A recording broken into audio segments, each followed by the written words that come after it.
सितंबर 26 attempt आ रहा है। सितंबर 26 में अपनी सीए इंटरमीडिएट की एग्जामिनेशन है।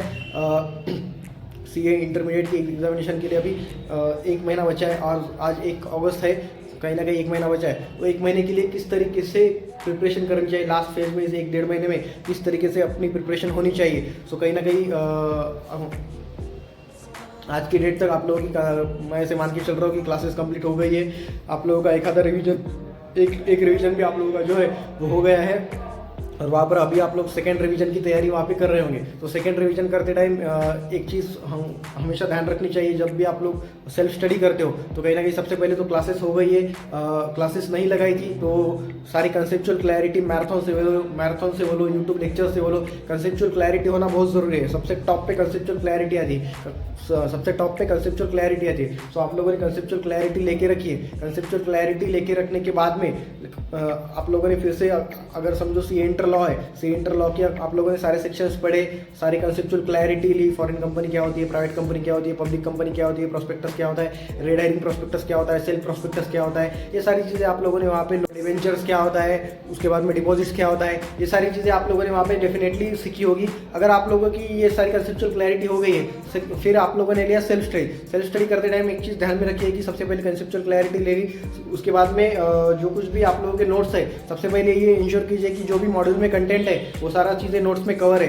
वो सबसे पहले वहाँ पे इंश्योर करना बहुत ज़रूरी है। वो इंश्योर करने के बाद में आप लोगों ने सेल्फ स्टडी की, फर्स्ट रीडिंग करते टाइम एकदम शांत दिमाग से दम से एकदम कोई भी घाई गड़बड़ नहीं करते हुए अपने को सारी चीज़ें अच्छी तरीके से पढ़ना है। फर्स्ट रीडिंग में टाइम लगा तो भी चलेगा, क्योंकि फर्स्ट रीडिंग में जो कुछ भी चीज़ें नहीं लगती है उसके ऊपर अंडरलाइन करके फिर से एक बार उसका वीडियो मैराथन से देख के उसके ऊपर कंसेप्चुअल क्लैरिटी वहाँ पे ले लेने की। सेकेंडली ये हो गया आपकी कंसेप्चुअल क्लैरिटी हो गई, क्लासेस हो गई, फर्स्ट रीडिंग हो गई। फर्स्ट रीडिंग करते टाइम साथ ही साथ में पास पेपर जो है वो पास पेपर वहाँ पे रेफर करने के इंस्टीट्यूट के साइट पे आप लोग अगर गूगल पे सर्च करेंगे तो भी आप लोगों को मिल जाएंगे। वो पास पेपर का रोज़ एक क्वेश्चन लेने का, रोज़ 1-2 क्वेश्चन लेने के, उसको अच्छे से फेयर में लिखने के इंस्टीट्यूट के suggested answers, guideline and answer भी एक बार देख लीजिए तो भी आप लोगों को पता चलेगा कि इंस्टीट्यूट आपसे क्या एक्सपेक्ट करती है, किस तरीके से केस लॉ के आंसर लिखा जाता है, केस स्टडी के आंसर लिखा जाता है, fact, provision, facts, issue and then अपना कंक्लूजन, ठीक है ना। देन सेकेंड रीडिंग कीजिए। सेकेंड रीडिंग भी अच्छे से दम से सारी चीज़ें रीड करके दम से सारी चीज़ें कीजिए। कोई क्वेश्चन लगता है कि ये क्वेश्चन लास्ट एग्जाम में पूछा गया था तो उसे अंडरलाइन कीजिए। अगर सेक्शन 185 लगता है, सेक्शन 149 लगता है डायरेक्टर्स, इंडिपेंडेंट डायरेक्टर्स कि ये लास्ट एग्जाम में पूछा गया था तो उसको अपने नोट्स में मार्क कर दीजिए, ताकि नेक्स्ट टाइम आप लोग जब पढ़ोगे तो आप लोगों के ध्यान में आएगा कि भैया ये क्वेश्चन लास्ट एग्जाम में पूछा गया था, ये क्वेश्चन। तो फिर कहीं ना कहीं ह्यूमन माइंड है, कहीं ना कहीं हम लोग अच्छी तरीके से उसको रिटेन कर देते हैं, ठीक है ना। ये कहीं ना कहीं माइंडसेट का बोलो एक कहीं ना कहीं माइंडसेट की सारी चीज़ें है।